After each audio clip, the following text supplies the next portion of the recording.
चलिए अब आपकी मुलाकात कराते हैं जान खान से, जो उठे दिल छोड़ आया में नजर आते हैं। Guess what, he is a techno freak and खासकर इनको गेमिंग की दुनिया में बहुत इंटरेस्ट रहता है। तो चलिए तैयार हो जाइए इनके साथ इनकी गेमिंग की दुनिया का सफर तय करने के लिए।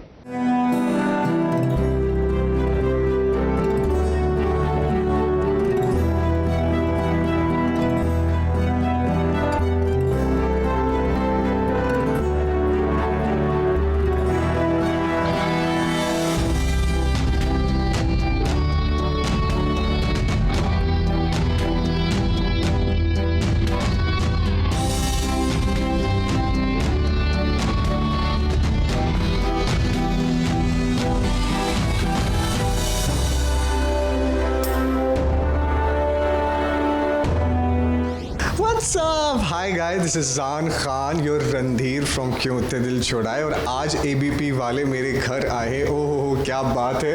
जैसे कि आप देख सकते हैं कि मेरे घर पे आके सबसे पहले सवाल था कि ये क्या है। तो ये सारी ऐसी वो चीज़ें हैं जो मैं डेली सुबह देख के निकलता हूँ। Dream, hope, believe and try. So this is my home sweet home. मेरी अम्मा ने मुझे यही सिखाया। मैं अकेला रहता हूँ मेरे भाई के साथ, यहाँ कभी कभी ऑन एंड ऑफ आता रहता है वो। तो एक ही चीज़ सिखाई है कि अपने घर को बेटा बहुत साफ रखो, विच इज़ वेरी इंपॉर्टेंट।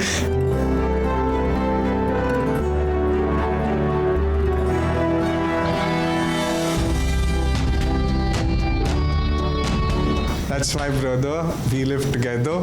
और ये मेरा भाई है छोटा, और हम लोग मस्त अभी क्या लॉकडाउन में सिर्फ फीफा चल रहा है, हमारा लाइफ है और मूवीज चल रही हैं एंड रोज़े और नमाज़ें, दैट्स इट। ये मेरा ये छोटा भाई है, बिल्कुल छोटे भाई की तरह, चंदू, जो मेरा बहुत ध्यान रखता है हमारे खाने का, पीने का, इस घर का बहुत ध्यान रखता है। ये घर जो इतना आपको एकदम कहते हैं ना कि साफ शफाफ और चमकता हुआ दिख रहा है, ऑल बिकॉज ऑफ चंदू। ये क्या बना रहे हो? आज चिकन का सब्जी, भिंडी और पराठा। ओह घी वाले। घी वाले। अरे वाह। This is the chill zone. ऐसे देख सकते हैं आप। I like to keep it very simple, sober, decent.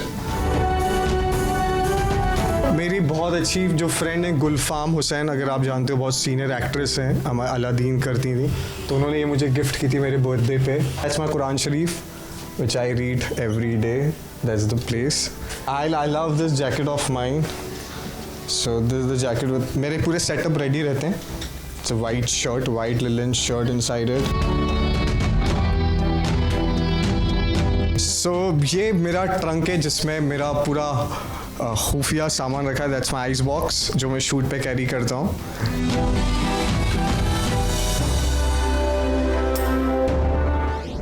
So finally अब मैंने चेंज कर लिया है क्योंकि आज छुट्टी का दिन है। जैसे हमारा ऑफ होते हैं हम तो या तो फिर मूवीज़ देखते हैं साथ में बैठ के, या अगर मूवीज़ नहीं देखते तो हम खेलते हैं हमारा video game, that is PlayStation FIFA 21।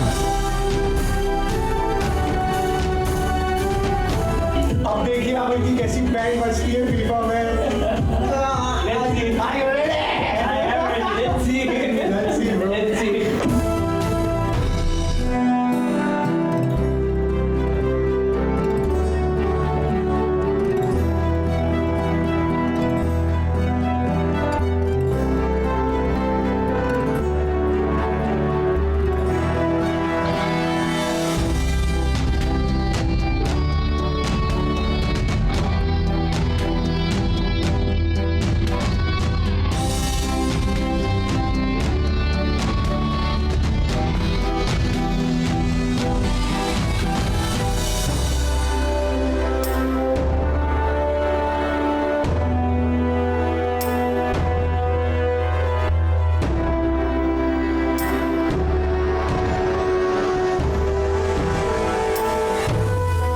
जैसे ये मेरा गिटार है, मैं इसको अभी सीख रहा हूँ। मैंने अभी तक इस पे हैप्पी बर्थडे सीखा है। थोड़ा बहुत आता है, but yeah I can sing for you, okay.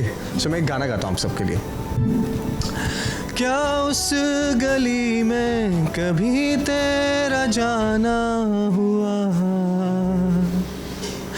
जहाँ से ज़माने को गुज़रे ज़माना हुआ, मेरा समय तो वहीं पे है ठहरा हुआ, बताऊं तुम्हें क्या, मेरे साथ क्या क्या हुआ। खामोशियाँ एक साज है, चल आ गुनगुना ले जरा। बेकरार है बात करने को, कहने दो इनको जरा। खामोशियाँ। So this is my favorite book by Osho, Fear, Understanding and Accepting the Insecurities of Life. It's a beautiful book. मैं आप सबको बोलूँगा कि एक बार तो ये ज़िंदगी में पढ़ना बनता है।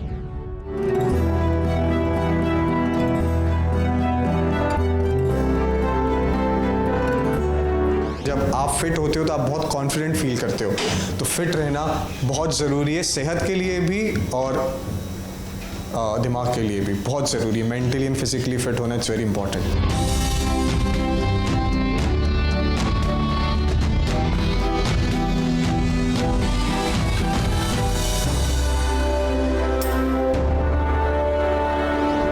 सो आशा करता हूँ कि आप को पसंद आया हो ये सेगमेंट, बिकॉज आप लोग डेली स्क्रीन पे रणधीर राय यादव को देखते हैं। आज आपने जान की लाइव देखी और आई थिंक ये पहली बार मैंने सेगमेंट किया है एबीपी के साथ, अपनी लाइफ में पहली बार किया है जहाँ मैंने किसी को अपने घर पे इनवाइट किया है। एंड आई होप कि आपको मेरा घर पसंद आया हो, सादगी पसंद आई हो, साफ़ सुथरा रहता है वो पसंद आया हो। एंड या thank you so much for all the love.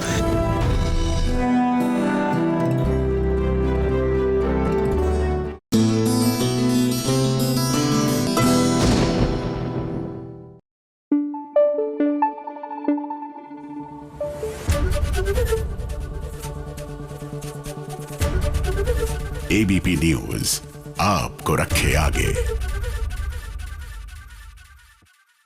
भाई हमें लगता था हमारी प्रज्ञा कितनी समझदार है, लेकिन नहीं निकली समझदार। क्या करें, इन्होंने काम ही ऐसा किया ना। एक तो बड़ी मुश्किल से बेगुनाही का सबूत मिला था, अभी की बेगुनाही का सबूत। अब इन्होंने ये सबूत दे दिया वकील को, वहां तक बात ठीक थी। लेकिन आज के जमाने में आप जानते हैं ना, एक कॉपी इंसान को खुद के पास भी रखनी चाहिए थी, बस यही नहीं किया उन्होंने। और लीजिए सियाप्पा पड़ गया।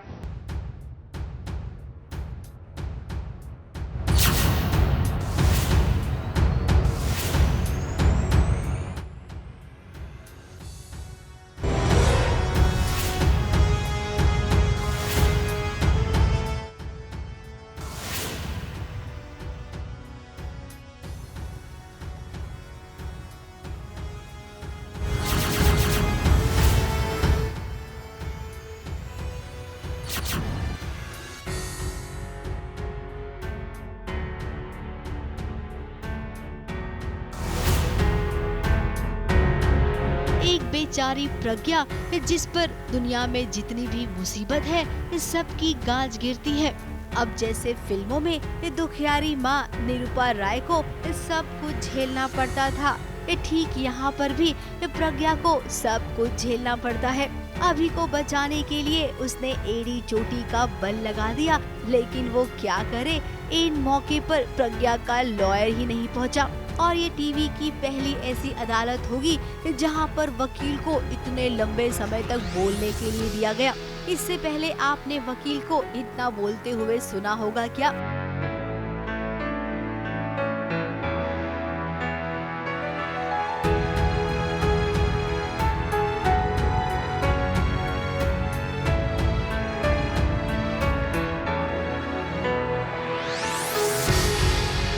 वकील बोल बोल कर थक गए तो भाई थोड़ा सा मौका जज को भी मिला। जज को भी अच्छे खासे डायलॉग दिए गए।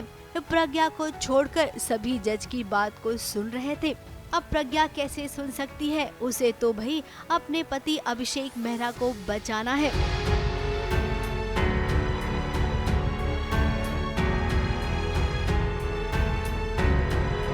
अब तनु ने जो खेल खेला है वो खेल सच में भारी पड़ रहा है प्रज्ञा को।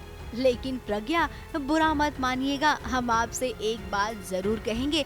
जब आपको अपने फोन में रिकॉर्डिंग मिली थी जहां पर तनु ने खुद कहा था कि उसका कोई रेप हुआ ही नहीं है, तो भाई वो मैसेज जब आपके फोन में रिकॉर्ड हुआ तो आपने अपने वकील को अपना फोन ही दे दिया या फिर वॉइस मैसेज भेजा।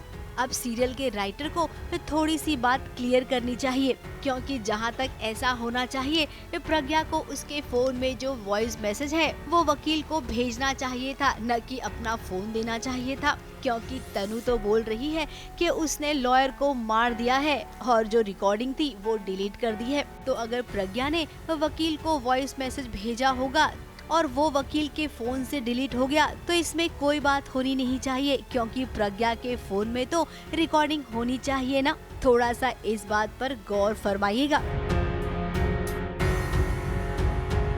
ABP news report.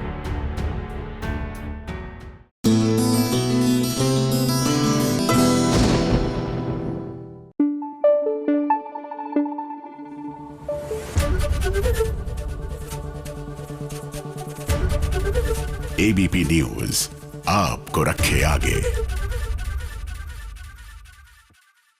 पता है, आज के दौर में एक चीज जो हर इंसान कर रहा है, बीते हुए दिनों को याद कर रहा है। काश लौट आए वो बीते हुए दिन, एंड बेस्ट होगा अगर वो बचपन वाले दिन वापस आ जाए। और कुछ ऐसी ही सीख दे रहे हैं हमारी गौतम भी, पंड्या स्टोर्स वाले, जो संदीप पंड्या का बिल्कुल नहीं है। जी हाँ, पंड्या स्टोर्स में गौतम अपने भाइयों को दे रहे हैं सीख कि साथ मिलकर रहो, बचपन के दिन याद रखो जब एक दूसरे की ढाल थे, एक दूसरे का सपोर्ट सिस्टम थे हम।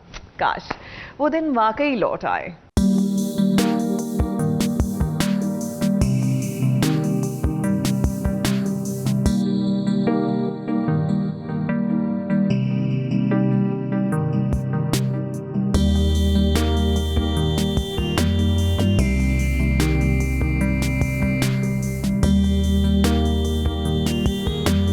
रिश्तों की अहमियत जब किसी को समझाना हो तो भाई उसके लिए एग्जाम्पल देना ये बहुत जरूरी होता है, और खास करके जब रिश्ता बहुत करीबी हो तो उसे टूटने कैसे दिया जा सकता है। बचपन में गौतम अपने भाइयों को जो सीख दिया करता था ना, आज उसी सीख को वो लगता है भूलने लग गए हैं। इसीलिए आज गौतम वो सीख दोबारा दोहराएगा, भाइयों के जरिए नहीं बल्कि उनकी आई पत्नियों के जरिए।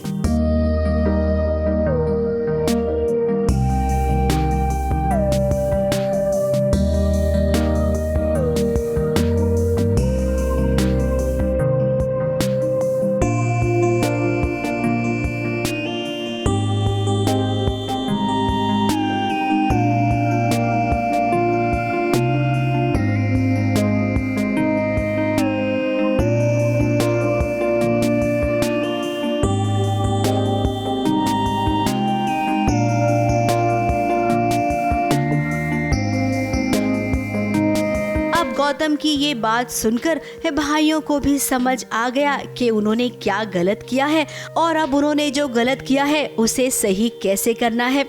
अब भी भाई तो मान जाएंगे, लेकिन वो क्या है ना, ऋषिता थोड़ी सी टेढ़ी खीर है, उसे इतना आसान नहीं है सब कुछ सिखाना, क्योंकि वो तो मान कर बैठी है कि इस घर में सब उसे सिखाते ही हैं। ये नहीं जानती है कि उसे अच्छा सिखाया जाता है।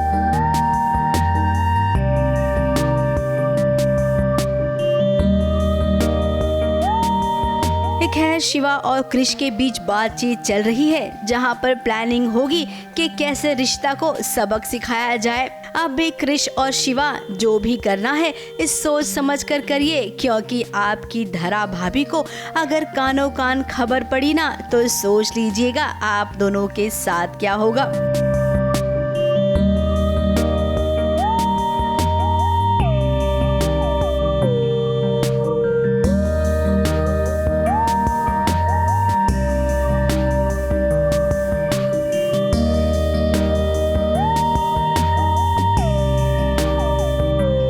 ABP news report.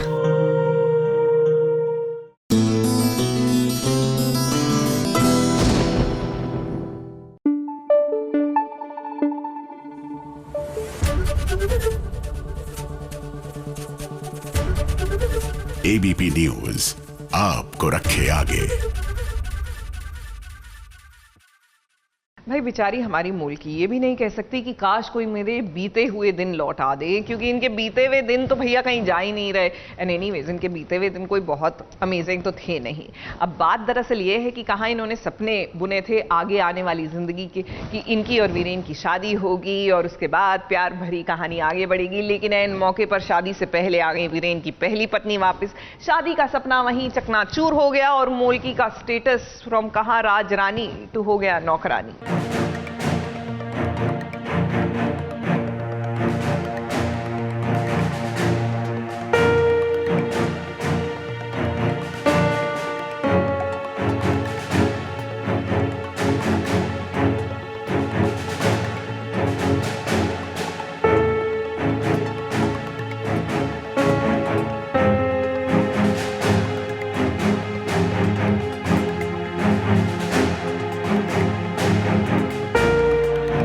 तक जो सपने देख रही थी कि मुखी जी के दिल में अब उसी का राज रहेगा, ये मुखी के घर की अब वो असल में मालकिन बन जाएगी। लेकिन उसे क्या पता था कि साक्षी के आते ही उसे घर की नौकरानी बता दिया जाएगा। अब भी पूर्वी के साथ हुआ तो कुछ ऐसा ही। पापा जी ने साक्षी से कह दिया कि पूर्वी को उन्होंने बच्चों की देखरेख करने के लिए रखा है।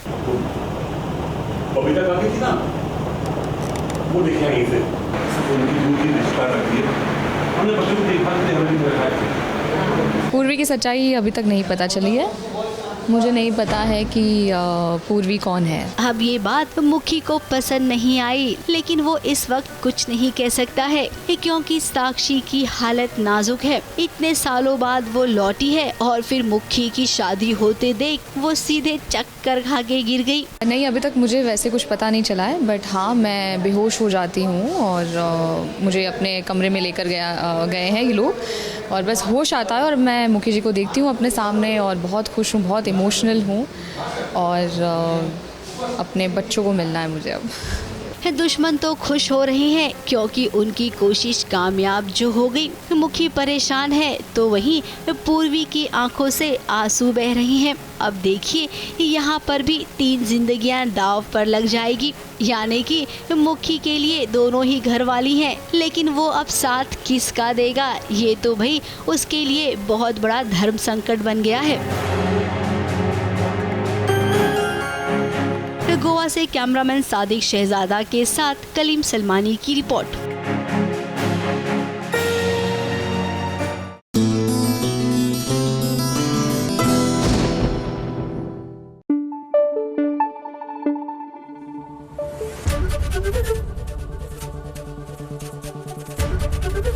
एबीपी न्यूज आपको रखे आगे।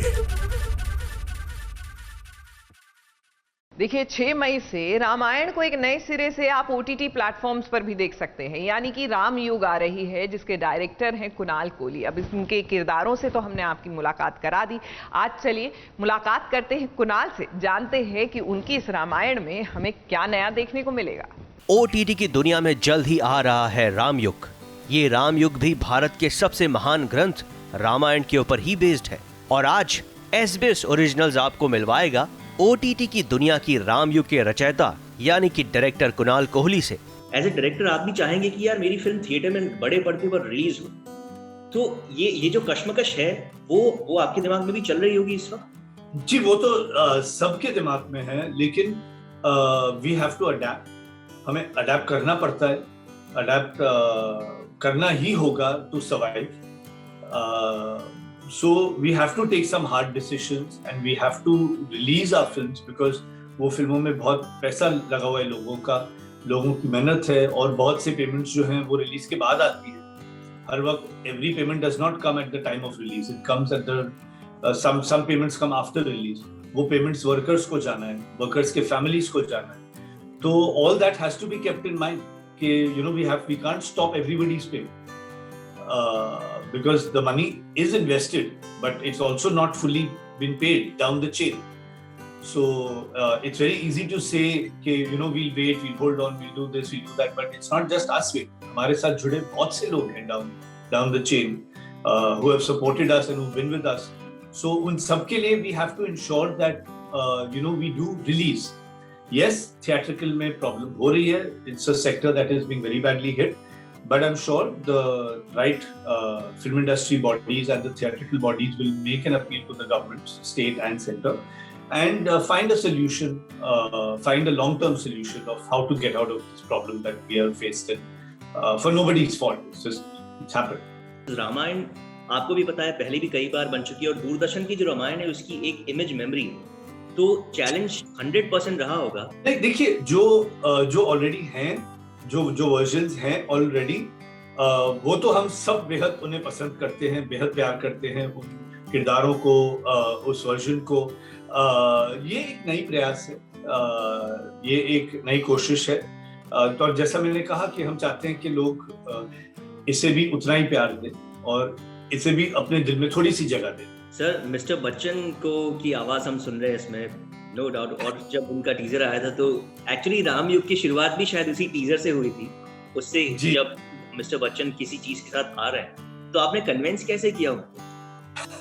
वो एक्चुअली मैं और राहुल शर्मा जो है मेरे म्यूजिक डायरेक्टर, जो पंडित शिव कुमार जी के बेटे हैं, हम लोग उसके म्यूजिक रूम में बैठे थे और राहुल और मैंने साथ में पहले मुझसे दोस्ती करोगे की थी, जो मेरी डेब्यू फिल्म थी और राहुल की भी डेब्यू फिल्म थी. तो जब राहुल ने मुझे पूरा गाना सुनाया, पूरा गाना पेश किया, और फिर हमारे जो लिरिक्स राइटर हैं अमन अक्षर, नए हैं लेकिन बहुत अच्छे हैं, जब पूरा गाना बन गया और राहुल ने मुझे पूरा गाना सुनाया, तो मैंने राहुल को बोला, मानो राहुल इस गाने में क्या चाहिए? उसने बोला क्या चाहिए, अब और क्या चाहिए तेरे को गाने में? तो मैंने बोला इसमें जाकिर भाई का तबला होना चाहिए और बच्चन साहब की आवाज होनी चाहिए. और हम दोनों हंस पड़े कि कुछ ज्यादा ही सोच रहे, कुछ ज्यादा ही उड़ रहे. हमने कहा कि चलो प्रयास करते हैं, कोशिश करते हैं, और दोनों मान गए, which is a very good thing. It was a very lucky thing for us कि दोनों मान गए. It's like a blessing that we got from both of them. तो बस, और ऐसे उन्होंने वो दोनों मान गए और आगे गाने में, और लिटरली मतलब लास्ट दिन में वो लोग आए. जिस दिन हमारी रिकॉर्डिंग थी जाकिर भाई के साथ, उस सुबह 5:30 बजे बच्चन साहब ने हमको भेजा जो उन्होंने रिकॉर्ड किया था. So it was just a blessing that they both have given us, and we're really, really grateful to both of them for having given us this. जब आप रामायण सोच रहे हैं तो लोगों के जहन में होता है यार कोई स्टैब्लिश एक्टर हो या स्टैब्लिश चेहरे हो जिन्हें लोग बहुत पहले से जानते हैं, उन्हें ले. इसमें ज्यादातर लोग except Vivaan newcomers. In fact हमारी सीता बनी ऐश्वर्या से बात हुई, उसने बोला यार मैंने तो 2-3 एक्ट्स किए हैं, अब इतना बड़ा प्रोजेक्ट कर रही हूँ मैं, तो उसके लिए भी बहुत जिम्मेदारी वाली चीज है. देखिए, जब मैंने अपनी पहली फिल्म बनाई थी तो यशराज थे, ऋतिक रोशन, रानी मुखर्जी, करीना कपूर, ये सब थे. I was the newcomer, so they all give me a chance. तो one must give newcomers a chance as filmmakers, as an audience. Audience को भी चांस देना चाहिए न्यू कमर्स को, to prove themselves, to give them a chance. Because हम हमेशा कहते रहते हैं कि यार हर बार स्टार्स ही क्यों, हर बार स्टार्स ही क्यों, कोई नए फेसेस क्यों नहीं, फ्रेश फेसेस क्यों नहीं. तो जब फ्रेश फेसेस हम ले आते हैं तो the audience and the media should support them and encourage them and give them a fair chance. Then whether they're good or not, then that their work will. But उनको एक fair chance दीजिए कि they can present their talent in front of you. चलिए, thank you so much sir ABP news से बात करने के लिए. Thank you so much.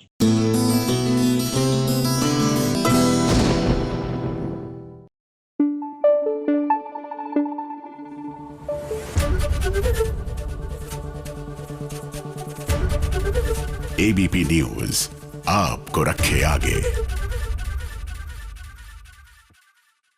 Well, आपको मीत ब्रदर्स का वो गाना याद है, वफा नाराज आई? Guess what? They have revamped this song for the youth, and जैसे ही उन्होंने ऐसा किया, my God, ये कितना वायरल हो गया कि लोगों को इतना पसंद आया कि पूछिए मत.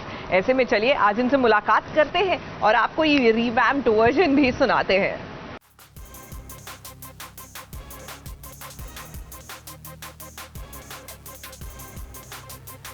हमारे जितने गाने आप सुनेंगे ना, चाहे वो बेबी डॉल से लेके अभी तक हाई हील्स हो या हैंगओवर हो, बहुत इजी रहते हैं. ट्यून बहुत जल्दी आपको याद हो जाएगी, बहुत ज्यादा कॉम्प्लिकेटेड नहीं होता म्यूजिक. तो एक पे दिल टिकता नहीं है, वो कुछ ना कुछ चलता रहता है. तो इसलिए वो बेवफाई तो चली रही है चारों तरफ, फिर इसलिए आई थिंक ये उसके हिसाब से करेक्ट. रो या हंसूं तेरी हरकत पे, या फिर तेरी तारीफ करूं, मेरे दिल को तू ऐसे खेल गया, अब जी ना सकूं मर भी ना सकूं, तेरी जहर भरी दो आँखों की मुझे चाल समझ में न आई।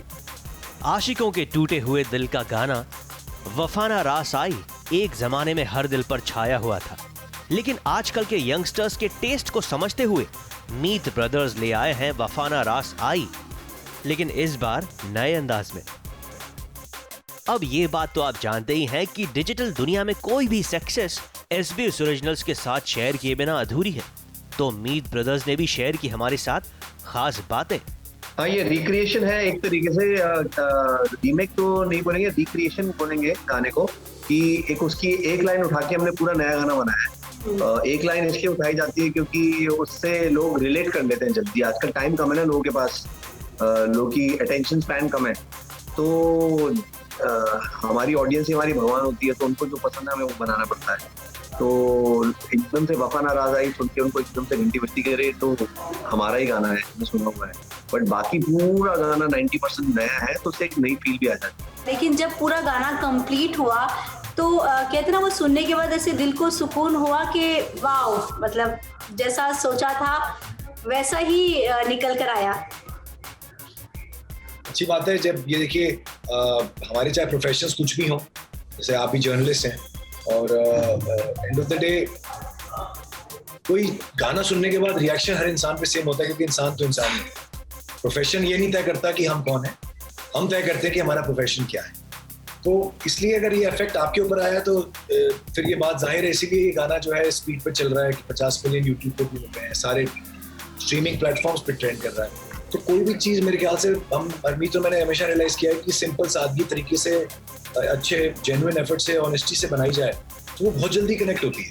हमारे जितने गाने आप सुनेंगे ना, चाहे वो बेबी डॉल से लेके अभी तक हाई हील्स हो या हैंगओवर हो, बहुत ईजी रहते हैं, ट्यून बहुत जल्दी आपको याद हो जाएगी, बहुत ज़्यादा कॉम्प्लिकेटेड नहीं होता म्यूजिक।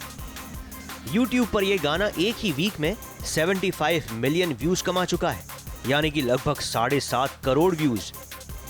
वीडियो ऐसी चीज होती है कि वीडियो आदमी देखता है तो कहीं ना कहीं अपने आप को देखता है, वीडियो में अपने आप को रिलेट करता है कहीं ना कहीं। तो आई थिंक वो बहुत जरूरी है कि आप जब कोई भी चीज देखें तो उसको अपने आप को उसमें देखें। तो आजकल अरमीत ने ऐसा बोला कि बेवफाई ज्यादा चल रही है, एक्सपोजर इतना है, लोगों को एक दूसरे से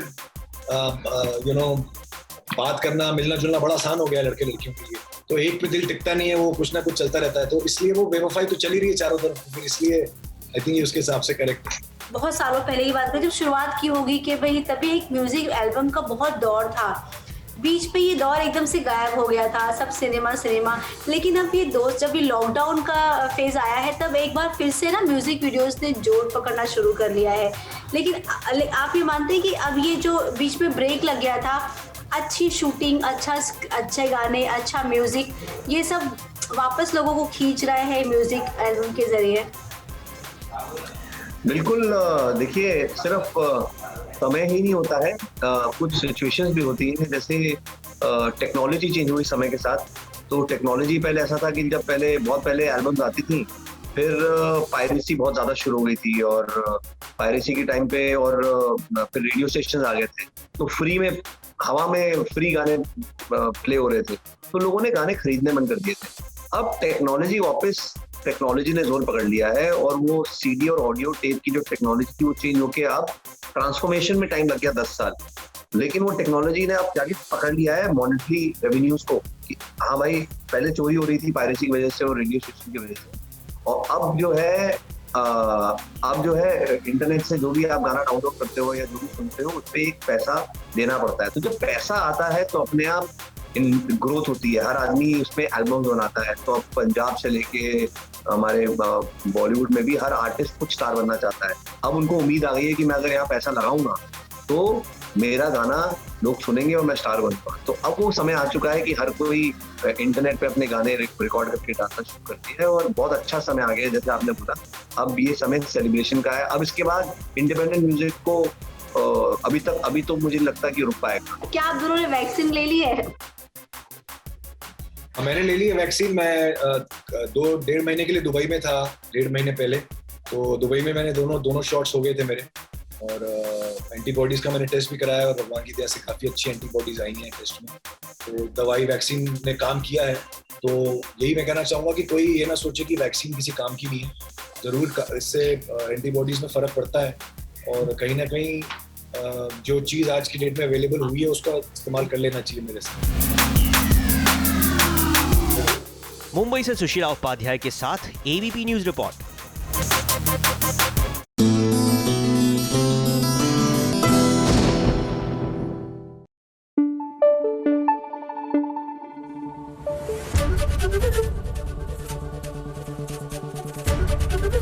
एबीपी न्यूज आपको रखे आगे।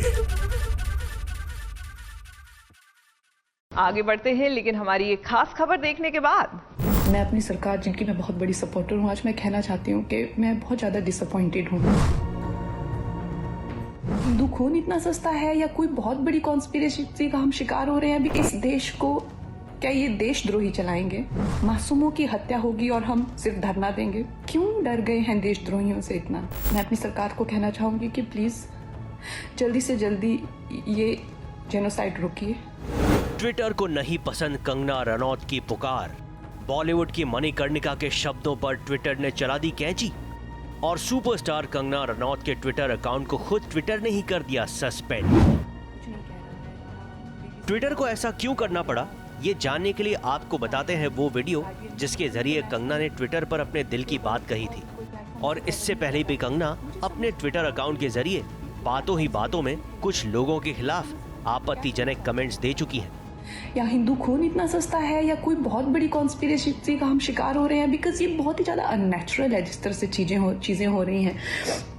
और मैं अपनी सरकार, जिनकी मैं बहुत बड़ी सपोर्टर हूँ, आज मैं कहना चाहती हूँ कि मैं बहुत ज़्यादा डिसअपॉइंटेड हूँ।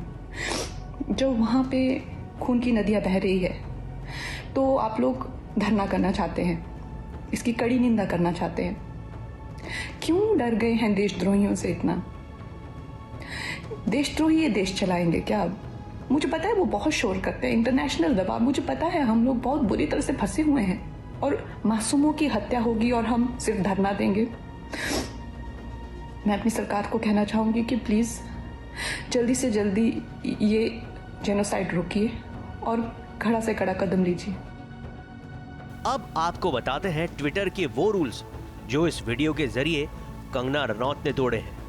ट्विटर के रूल्स के हिसाब से कंगना ने अपने ट्विटर अकाउंट के जरिए ट्विटर का सेफ्टी कॉलम का रूल तोड़ा है, जिसमें इस बात पर जोर दिया गया है कि कोई भी व्यक्ति ट्विटर पर किसी दूसरे को डरा धमका नहीं सकता, और ना ही कहीं और हो रही हिंसा की सराहना या फिर हेटफुल कंटेंट यानी कि नफरत फैलाने वाली बातों को डाल सकता है। लेकिन सवाल ये भी उठता है कि क्या ट्विटर ने आज तक हर आपत्तिजनक कमेंट को या उस अकाउंट होल्डर के अकाउंट को डिलीट या सस्पेंड किया है? आपको बता दें कि एक बार सस्पेंड किए जाने के बाद दोबारा सिर्फ ट्विटर ही अपनी सहमति के बाद किसी भी अकाउंट को दोबारा ओपन कर सकता है। तो अब कंगना रनौत का ट्विटर अकाउंट हमेशा के लिए सस्पेंड हो चुका है, या फिर कंगना कुछ दिनों बाद अपने ट्विटर अकाउंट के जरिए अपनी दिल की बातें लेकर अपने फैंस के लिए हाजिर होंगी? ये जल्द ही पता चल जाएगा। ABP news report.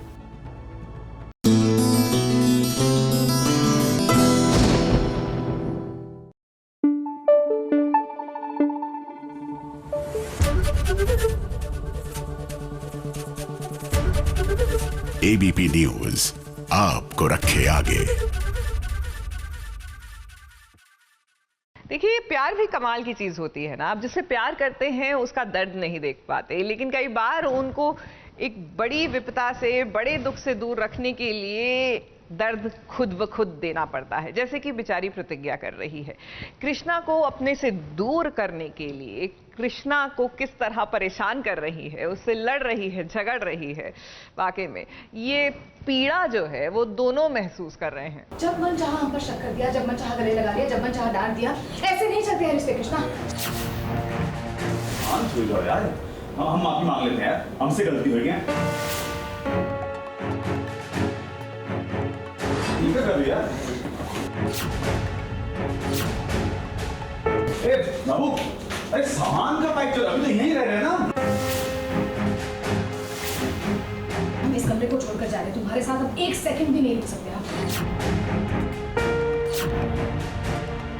इतनी सी बात को तो मैसेज जाता है क्या? क्या क्या करना पड़ रहा है प्रतिज्ञा को तो खुद से कृष्णा को दूर करने के लिए। अब क्या करे, वो जानती है कि कृष्णा प्रतिज्ञा को जान से भी ज्यादा प्यार करता है, तो ऐसे में प्रतिज्ञा के लिए आसान नहीं होगा कृष्णा को खुद से दूर करना। इसीलिए तो वो अब बात बात में लड़ाई झगड़ा करेगी कृष्णा से, ताकि कृष्णा प्रतिज्ञा से खुद ही दूर हो जाए। तुम्हारे साथ 1 सेकंड नहीं रह सकते, हमें घुटन होती है। हमारे साथ घुटन होती है हमका की यार, हम तो मतलब यार पूरी रिपोर्ट देख के डॉक्टर पर्ची देख के हम ऐसे पूछ रहे थे। अच्छा हम तो माफी मांग ली ना बाबू, माफ कर दो यार। ए बाबू, अरे मजाक कर रही हो ना तुम, क्या हुआ तुमका यार?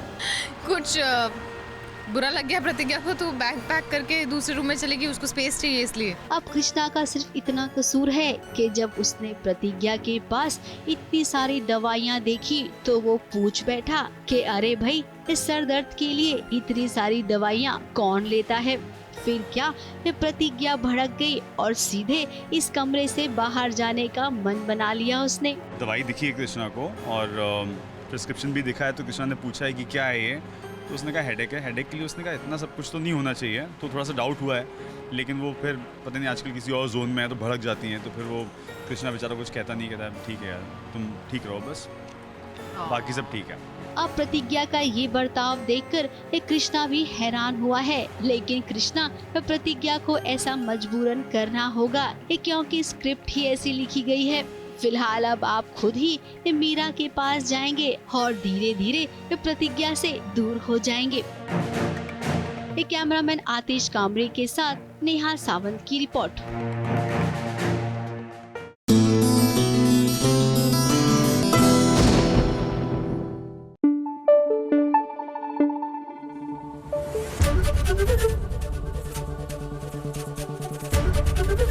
एबीपी न्यूज आपको रखे आगे।